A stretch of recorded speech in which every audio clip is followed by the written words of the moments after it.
चुनाव में उम्मीदवार द्वारा जो नामांकन पत्र यानी नॉमिनेशन फॉर्म भरा जाता है उसे चुनाव अधिकारी बारीकी से जांचते हैं। इसी जांच प्रक्रिया को स्क्रूटनी कहा जाता है। सरल शब्दों में स्क्रूटनी का मतलब उम्मीदवार के नामांकन की कानूनी और तकनीकी जांच करना है। स्क्रूटनी चुनाव प्रक्रिया का सबसे अहम और निर्णायक चरण माना जाता है। इसका महत्व इसलिए बहुत ज्यादा है क्योंकि असली उम्मीदवार यही तय होते हैं। स्क्रूटनी में नामांकन स्वीकृत या रद्द हो सकता है, यानी कौन मैदान में रहेगा और कौन बाहर होगा ये इसी दिन तय होता है। अगर किसी ने दस्तावेज गलत लगाए हो, फॉर्म अधूरा हो या पात्रता पूरी न की हो तो नामांकन रद्द किया जाता है। यही वजह है कि इस दिन कई बार उम्मीदवार चुनाव शुरू होने से पहले ही बाहर हो जाते हैं। रिजर्व सीटों की पात्रता भी यही चेक होती है, जैसे महिला seat, OBC seat, SC/ST seat आदि। अगर कागज ठीक न हो तो नामांकन तुरंत हट जाता है। यह चरण चुनाव को पारदर्शी और निष्पक्ष बनाता है। चुनाव आयोग सुनिश्चित करता है कि कोई भी अपात्र व्यक्ति चुनाव में न उतरे। स्क्रूटनी का दिन हर उम्मीदवार के लिए तनाव भरा होता है।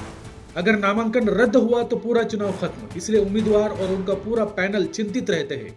विपक्ष अक्सर स्क्रूटनी के दौरान आपत्तियां दर्ज कराता है, जैसे दस्तावेजों पर सवाल, गलत जानकारी, गलत सीट पर फॉर्म आदि। इससे उम्मीदवार पर अतिरिक्त दबाव रहता है। छोटी गलती भी चुनाव से बाहर कर सकती है। कई बार एक गलत दस्तखत, एक गायब दस्तावेज, एक एक्सपायर प्रमाण पत्र भी नामांकन रद्द करवा देता है। इसलिए उम्मीदवार इस दिन बहुत नर्वस रहते हैं। स्क्रूटनी के परिणाम पर चुनाव का पूरा माहौल बदल सकता है। इसी वजह से उम्मीदवार और समर्थकों में टेंशन बनी रहती है। अब हम जानेंगे कि स्क्रूटनी में क्या किया जाता है। पहले तो ये पता चल सके कि उम्मीदवार का नामांकन सही है या नहीं, फॉर्म पूरा भरा है या नहीं, आवश्यक दस्तखत मौजूद है या नहीं, सभी जरूरी दस्तावेज लगे हैं या नहीं, ये चेक किया जाता है।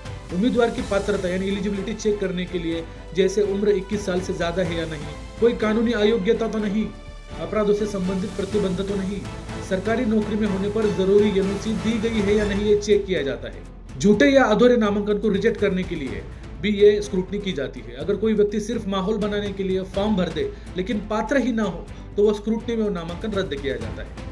अब स्क्रूटनी में क्या क्या चेक किया जाता है? पहले तो उम्मीदवार का नामांकन पत्र, उम्मीदवार की फोटो, पहचान पत्र, निवासी या जाति प्रमाण पत्र, रिजर्व सीटों के लिए चेक किया जाता है।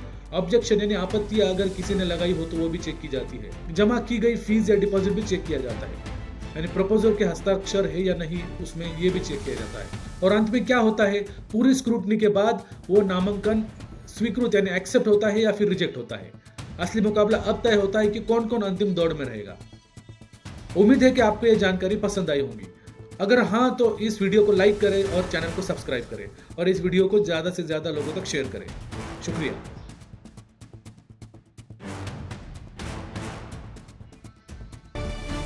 आप देख रहे हैं जनता की नजर, जहां बात होती है हकीकत की।